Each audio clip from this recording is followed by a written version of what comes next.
It is possible for all the 54 African countries. Nanado, one of your best president ever. And Abuja from Mamunya Makwaba at the Bagana and Sem TV. So, but I'm this be like video, no be subscribe to the channel, no turn on notifications. Say next time. Videos of this nature, also submit to my cabinet. So watch your comment section. Maybe whom you from Mr. President and Major also TikTok or comment section. By be whom you from Mr. President and Major also. You need dream say that should be the new patriotic party about power. Na ya bana Ghana for you na what to I'm more ready.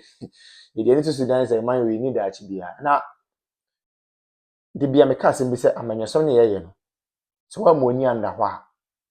Ho be chelo pa.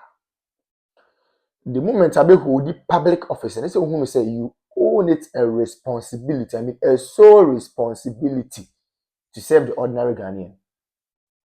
But I think say I do retirement nkofo bebree if you say a public office no more hold it. As a result of that, it is their sole responsibility to impact and improve lives of people. They have forgotten about that. Abushamin chankra, mommy enko. The enko video bimra.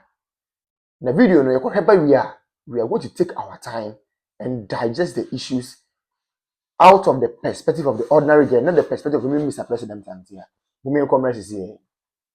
Enyuma pa NPP abanye be no abusafo ebinie etie nuane man dis fo no sori o mo say Kumasi Ashanti region a stronghold e de be ne be abusafo yensa no adwuma na ebinie we ye animonyam sa NPP abanye de hye Ashanti region abusafo eno na etwagu no airport fe yenya ye nuane man dis fo no ama 77 previous o mbesi nkukobuo e de lati be hye fo so o masi airport Monshe airport a NPP apan edema Ashanti region abusafo eno na etwagu no enye obi na beka tro since independence abusafo aban bia ni ho aban bia no ye dimbetima toto na nado dan kwakufu ado afei mede ukọ tamale afo enyuma pa ye de ye no ebi ni Jamestown fashionable eno na etwagu no mede ukọ Elmina fashionable abusafo na meka no ye we Jamestown and yes, our Elmina fashionable, abusafo, Elmina fashionable, NPP aban, yes, I be and abusafo, and unye, and you mapa, abusafo, NPP by a bay and abusafo, and no, and a etagunu, and a fee. Medeo Bank of Ghana headquarters. For years, one of a idea. A man when you're they were able to sit down to do the pricing margin, and they could for 2017 54.71, 2018 71.34 in terms of dollars, 2019 64.30. I could for the only major problem in 2022 100.93 major surge driven by global shocks and Russia-Ukraine war. Where international phone global phone and no they were able to price it for us. Today we are talking about $83 per barrel. That's not more can say. And also much as say no of every car time and now kufa no no and probably 8 yes dollar near 7 Ghana cedis and more about 10 o'clock almost cost 7.9 but it was just fluctuating it was just going at a faster speed but still they were able to bring the price and margin for the ordinary Ghanaian. And what are you saying? Only omo baako say omo shifting to spot prices. Yes. Because they're teaching me yes, they're teaching me say, and now no private market is 16 Ghana cedis. You are what boy, you are 10 cost 17 Ghana, and you are 11 cost.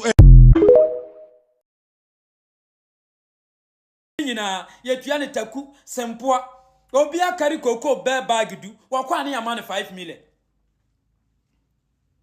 Satam 31 million sunka 300 and something million. Aye, wakwani a man 5 million. No, they are better on Chinedi. No asafa from ko no akwaji 2 million no de abeto yi kobi sa ya shisika no Ghana ni sei na Ghana ni pe emma Ghana ni me se Ghana ni ho to no wonwene hwe na so ne bere nyina wode ma yese nsem hunu tie ene yese asa wonwene bibia biem na kokko kurani akwaji ni sika otuko no kan ese yesika mu ensi dan ensi hwe eno ase da obema ne de atua ne ba fees no na wakwaje abeto dem na da ho uwi a waka chensa wahwe ne ba wonte ne ye wo kanase otom wonte ase first year student ya na esi ebetuo mo kai Dwa mama ba otua sika wo ya yede. Ghana ni enim sa nyansa no onuru ho enti eye waste of money ontua. Because oya Ghana ni nkan. Ghana ni won kaya kamu ni opposition. Kofo ba ye cancellation of basic school fees. Mampani kof enkwada na ye de omo dom mo ye adwuma din aburo ma ho oden so. Kofo na be stop we nyina. Ekosi sai. Ya yere no ma na kwa wo so fa ye kete kokwa. Ekosi sai. Free health insurance, free maternal health care. Ekosi sai. Koko akuafo na kofo nwu omumfuo tukwa. Nyasi akomo omaduro. Wa fe nipa a ebegu afuo no so kwa. Yasa to abatu no. Ghana ni adwene mienuru. Kwan na Ghana ni ya Amerikani. Na wa hihye da ache di ama no. Jina ne konso bunukom mia no eno ano no wawie.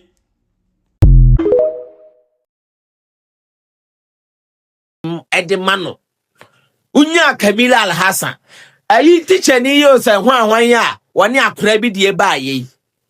O de ne betina ho sopa na wo DJ K unim se atintenhu ta woto na wuhwiri treasure. Unim se atintenhu eta woto na wuhwiri treasure. Onzo obi anka bi ma o DJ K. Onzo obi anka bi ma. Sa na wiase ne tie. So obi asamba fa we ye afutuo. Obi asamba susuka. Na wunnim de da wanim. Obi asamba susuka. Na me me srema wo se ebi mu be defend no. Wo be defend DJ K sasai.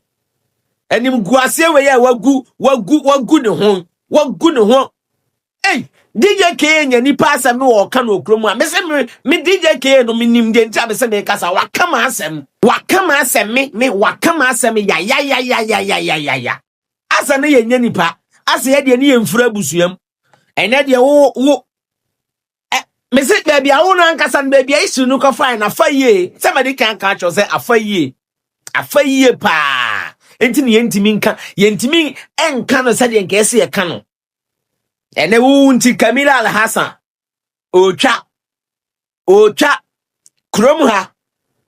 Chese DJ K na wo ni nyansa se ne hwan wo krom ha. So obi ya na ade na wonti ase a memfa ne se nipa ne sabi onim de wo ye. Unim nyanza se ne hwan wo krom a. On say utam yesi wo platform ne so a ya na memfiu. Utam me a me nua ba political babies esi wo platform ne so a on say ya na yemfiu. Ya na ho ye S0rry. Ya na video ni ehwe ni say ya. Ene de ho na wo hye wo no. Ene wo na wo hye wo no. Me say Kamila Al-Hassan baby owo bia ne kra ene ne kra ni beba ne ho so. Ne kra ni beje. Na explanation be na de be abonten. Endra me ye video ba akoma na no ne part 1 we ye part 2. Me twen so obesa ba abonten abekeka obeti. Aden na mumu bi munya nipa munsusu. Ha DJ K. Me sese wa we awe nsem a o ka fa me ho DJ K. And then na o hye ho no. Next time ufu akokwa a obefre no alolo. Ewiase na ho kwa. Ene wiase no ensa emmeka wono yenkoka no ano a emmeka wono yenkoka no.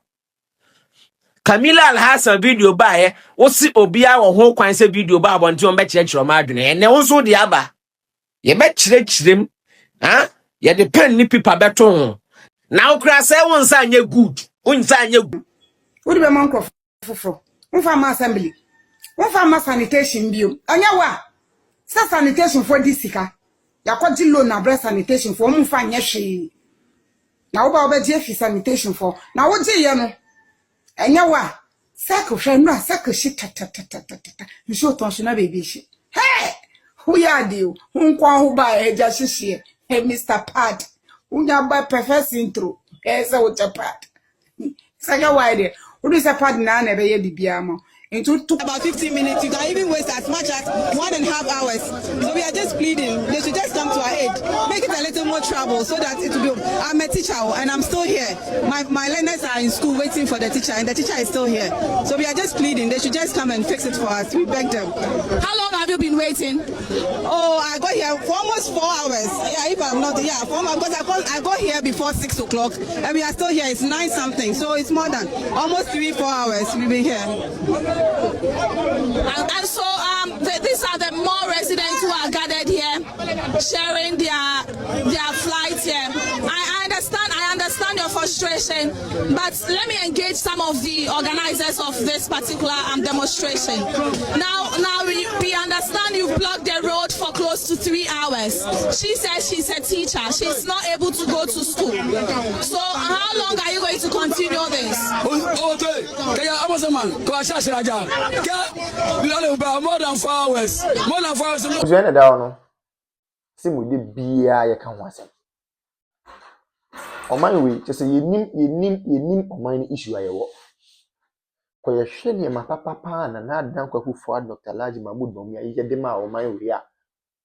Any 2024 elections eko, e no ma Dr. Bawumia e den e de kire Ghana for say me ba we na me yama mo na. Busia na ke yensem fata de yensa kan. Serious. So in fact, on my bit me could borrow or my be presidency. On my bit me could borrow or my be leaders are KBA, the new patriotic party, the leaders of the party, KBA borrow another African country to cause development there. For the first time in the history of the country, we have generalized free senior high school. The word is generalized. For the first time in the history of the country, we have active drone delivery systems. For the first time in the history of the party and of the country, yetimi enya active and well facilitated health facilities across the length and breadth of the country. Agenda 111. We may say impo yenwie because the agenda na the person here number of hospitals and the is yentime because of time. But those ones yetimi we go and see how they have been operationalized. And then me look say we have some of the hospitals in fact, yeah, equipping hospitals are all right, but because of political tantrums and political gains, many can say, yeah, hospitals and they go on and no women say. It is a Kenyan who saying and no man in Abaya. This is a kind of candy was I would to me was I mean, say almost same people for for. Name my comfort my sacrificing discard to what the hospitals are most of my account for. I comfort my facilitating me on funded free seniors most of my account for. You see, any Ghana for debut. Na fe na tables na tani afi dem mokekam kakaka. Why are they shouting? Obi ankara no ntum ne nko no ho. Asofo no mo nkoma no ntu asofo no with the greatest of respect, omo nkoma no ntu ne nko nyina ho. Chief imam for ne nkoma no ntu ne nko nyina ho. Politicians ne nkoma no ntu ne nko nyina ho.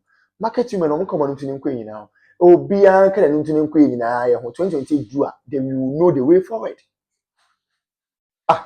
Yeti kroma obi so ono ba ono the credit scoring system be ba mo so open konketenkete.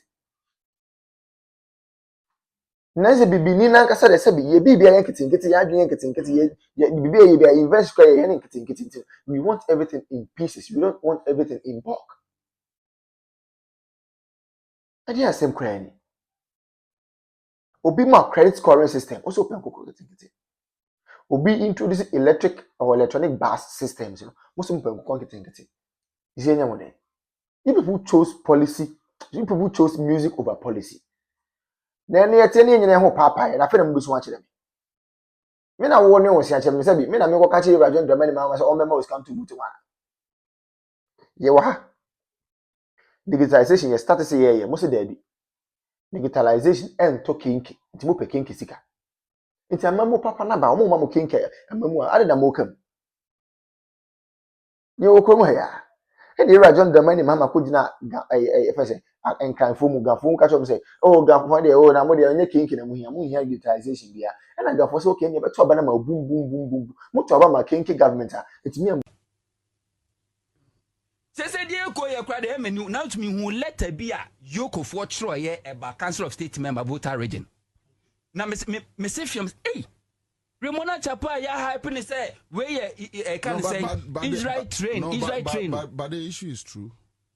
Okay, the letter now was say Council of State member no were former staff Emanam 1, which is never true. Onya Juma order. Onya Juma or da. And Onya Juma or da. Amanam 1 for the first time. Nam 1 I post.